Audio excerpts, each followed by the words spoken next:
Greetings!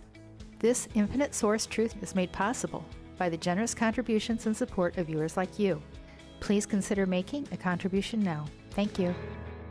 So let's talk about your name and your birth date and time of birth and place of birth. When you're born, you are given a birth certificate, and that birth certificate has all the information that the governments need to work against you. Because your name and your birth date and your time of birth and your location of birth, as well as your footprint, are all tremendous connections to you. It is your birth name and your soul contract, and it can be manipulated against you. Now, who else do you give that information to? Well, not necessarily your birthplace and time, but most people don't think anything about sharing their full name. Now, no one has as much information as the government has on you, but when you get married, you give your full name, birth name, usually on your wedding announcement, and anyone who has your birth date and knows you has all that they need to do voodoo or black magic or sorcery against you, if they are of that frequency, which is a lower frequency, and you are a lower frequency, then it is no problem for them to affect you, because they are a frequency match to you. Raise your frequency and break free of that connection. You can remove the etheric connections from your name, from the government. There is this sovereign movement that is going on, and in actuality, they're not benefiting themselves. The more resistance you give, the more assistance you give. It's a simple thing. All you have to do is remove your etheric connections from that name. You don't have to do any paperwork and call attention to yourself. That's totally not required and really not beneficial. And I'm going to ask right now, Infinite Source Truth only, not what I think or believe, is what I just said there, Infinite Source Truth only.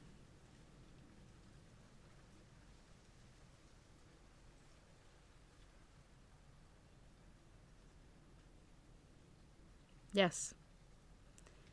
You need to remove the etheric connections between you and that name. It doesn't mean that you stop using that name. You can still use the name, but you need to remove the etheric connections to it. And people think so little about sharing their entire name. You know, marriage invitations. People let it be known on social media what their full names are. They're very proud of their names. They have no idea what they really are doing. And that goes for selfies and all this information that they're sharing their lives on social media with. Now, it's one thing if they're aware and they have put, severed all etheric connections, and that their picture can't be used against them to attach to them, or their voices, or any of that information. That's one thing. It's another when someone is totally not realizing the information that they're giving away. Now, who else do you share that information with? Whenever you go for a job, you give them that information. You fill out the forms. You give them your full name. And although age isn't an issue, they usually ask for a date of birth also.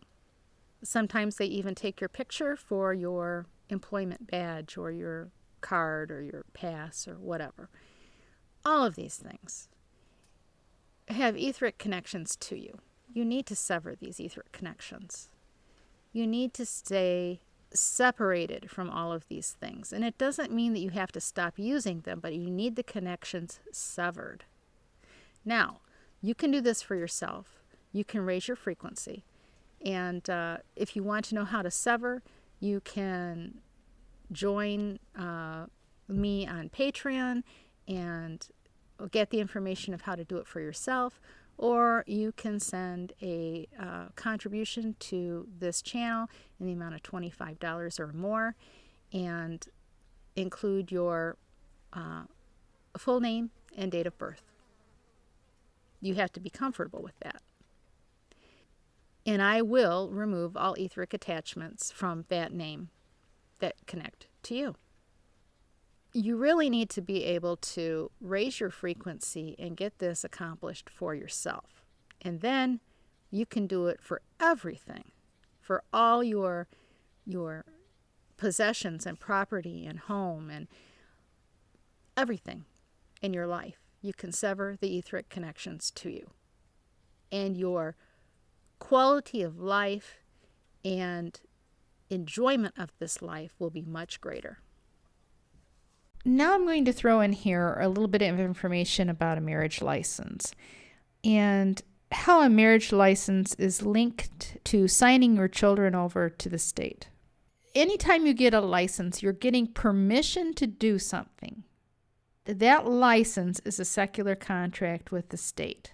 The secular meaning of that state's marriage license contract is that the state is the principal or dominant party. The husband and wife are merely contractually joined as business partners. This is a secular contract. You are doing business. So what there is a triangle with the state at the top and a line extending down to the husband and a line extending down to the wife. And a line between the two of them just to consider that they have entered into some kind of union between themselves. That is totally irrelevant to the state when they look at that license or that contract that you have entered. A marriage license has to be solemnized by either a state official or by a minister that has been deputized by the state to perform marriage ceremonies. And then they must return the signed marriage license to the state. The marriage is strictly secular relationship as far as the state is concerned. It is looked upon as a privileged business enterprise. Various tax advantages and other privileges attached to the marriage license contract. In civil law, the marriage is considered to be a business venture that is a for-profit business venture. And if children come into the marriage household, the business venture is considered to have borne fruit. Now, every contract must have consideration, and the state offers consideration in the form of the actual license itself, the piece of paper, the certificate of marriage. The other part of the consideration of the state is the privilege to be regulated by statute.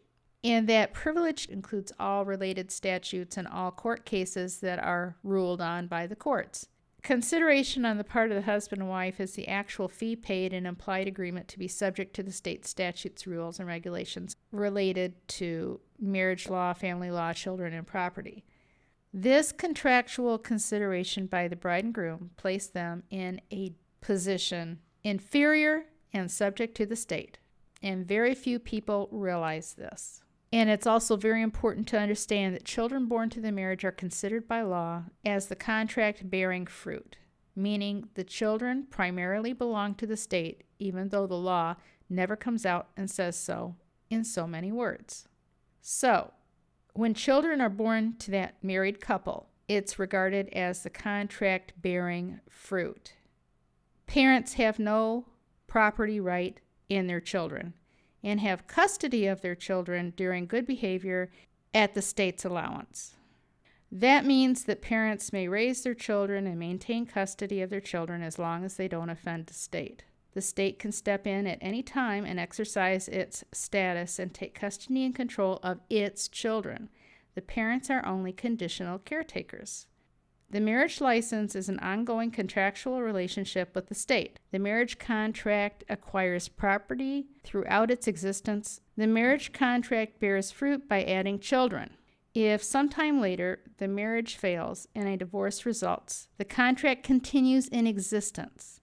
The divorce is merely a contractual dissolution or amendment of the terms and conditions of the contract. Jurisdiction of the state over the marriage, over the husband and wife, now separated, continues over all aspects of the marriage, over marital property, over children, and that is why family law and the domestic relations court calls divorce a dissolution of the marriage, because the contract continues in operation, but in an amended or modified form. The marriage license contract is one of the strongest, most binding contractual relationships the state has on people. The marriage license, as we know it, didn't come into existence until after the Civil War and didn't become standard practice in all the states until after 1900. And by 1920, it was firmly established. In effect, the states or governments appropriated or usurped control of marriages in secular form. Essentially, the husband and wife became married to the state. Anything the two produced became the property and control of the state. And I will put a link to this document that I was somewhat reading from in the description box below. Now, is everything that I have shared infinite source truth only, not what I think or believe?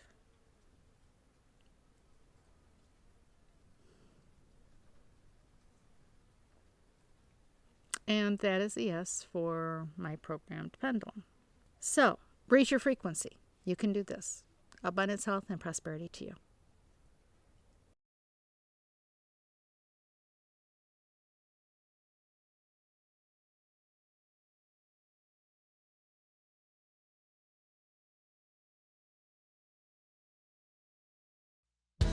Thank you for watching. Please subscribe, like, and share this video. If you found this life-changing, please consider giving a contribution and consider supporting monthly or giving a single gift via PayPal.